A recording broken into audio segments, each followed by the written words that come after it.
నమస్కారం అండి. ఒక్కసారి గుర్తు చేస్తున్నాను, భాగ్యనగరానికి మన అన్ని జిల్లాల నుంచి గ్రామాల నుంచి వేల నందులు ఆవులు వచ్చేసినాయి. ఇంత ఘోరం నేను ఎప్పుడు చూడలే. నా 32 సంవత్సరాల చరిత్రలో హైదరాబాద్ లో ఇన్ని వచ్చినాయి. ఇదేదో ఉద్దేశపూర్వకంగా చేస్తున్నారు. ఆవు నంది మెడ మీద కత్తి ఎవరు పెట్టారో వాడి దగ్గర ఏ వస్తువులు మీరు కొనకూడదు. ఏ వస్తువులు మీరు కొనకూడదు. అది విరమించుకోండి, ఏదైనా చేయండి, ఇంకో 10 కిలోమీటర్లు కొనుక్కోండి. అది వెల్డింగ్ అయినా పువ్వులైనా ఇంకోటైనా ఏది ఒక్క రూపాయి మన ధర్మంలో ఉన్న రూపాయి వాళ్ళకి వెళ్ళకూడదు. నా ఆవులు నాకు లేకుండా చేస్తే ఎందుకు కొనాలి వాళ్ళ దగ్గర? అదందరూ మీలో ఉండాలి. వాహనాల్లో ఎవరైనా ఆవులు ఎక్కిస్తుంటే నిలదీయండి. మిమ్మల్ని ఎవ్వరు ఏం చేయలేరు. నాకు ఫోన్ చేయండి కావాలంటే.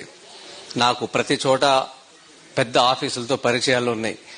మనం ఎవరు ప్రశ్నించకపోతే, ఆవు లేకపోతే ఈ భూమి లేదు, వల్లకాడైపోతే వారం రోజుల నుంచి నాకు నిద్ర లేదు, సరిగ్గా భోజనం లేదు, మెలకు వస్తే నిద్ర పట్టట్లా.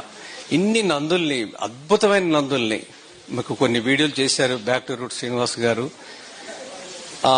స్పందించటం, వాటిని కొనటం శాశ్వత పరిష్కారం కాదు. స్పందించటం మంచిదే, కొనటం అనేది శాశ్వత పరిష్కారం కాదు. రైతుకి జ్ఞానం ఏమిటో శాశ్వత పరిష్కారం.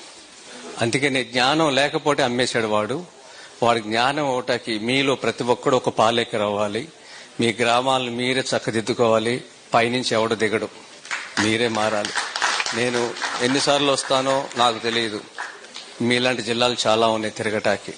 అందుకని సమయం ఇవ్వటం నేర్చుకోండి. సమయం ఇచ్చి ఎవరికి ఏమి రాదో నేను ఎలా చెప్తాను అనుకోవద్దు. నాకు ఏమీ రాదు, ఇప్పటికీ ఏమీ రాదు.